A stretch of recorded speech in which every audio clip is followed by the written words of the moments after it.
Nginibingelele ekhaya lamaphupho. Uma umusha la ekhaya sicela ukuthi ushaye u-subscribe ukuze ngokulandelayo ungaphuthelwa uma sifaka ividiyo.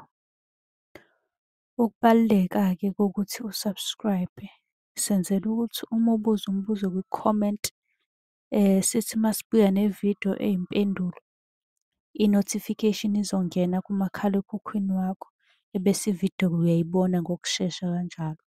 Kanti uma unga-subscribe-ile angeke uze ubone nhlobo ukuthi cha, impendulo usuyitholile. Ngakho-ke uma unombuzo buza kwi-comment sizokwenzela ividiyo. Uyakwazi futhi ukusi-inbox-a lapha ku-TikTok, usi-follow-we, inbox ucele inombolo ka-WhatsApp ozobuza njalo kuyona ekuseni uma-ke kukhona isibonakaliso obenaso.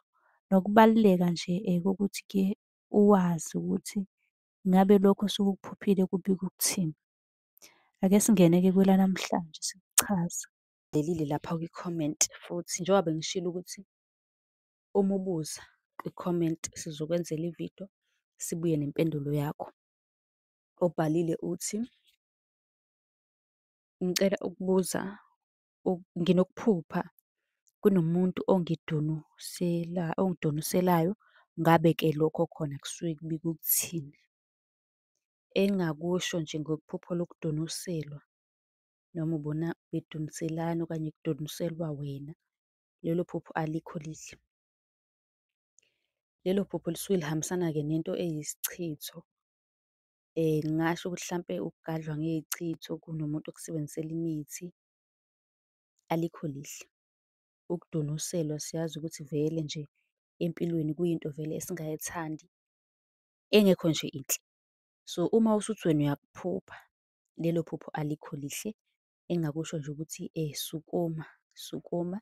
Sizokwazi ukuthi thina sikuxhumanise nogogo la ozokunikeza lowo muthi noma ngithi leso siwasho esokusiza ekuthenini ukhiphe isichitho, avuleke amaphupho wakho, kube amaphupho amahle kungabi amaphupho amabi.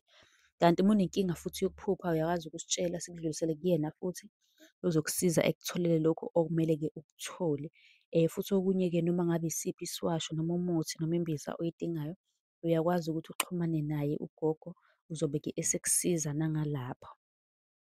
Siyabonga ukuthi usiphe indlebe, ungakhohlwa ukusilandela, u-subscribe, usilandele naku-Facebook, ubuze umbuzo kwi-comment ukuze sizobuya-ke neyakho ividiyo sesizophendula owakho umbuzo. Nisale kahle.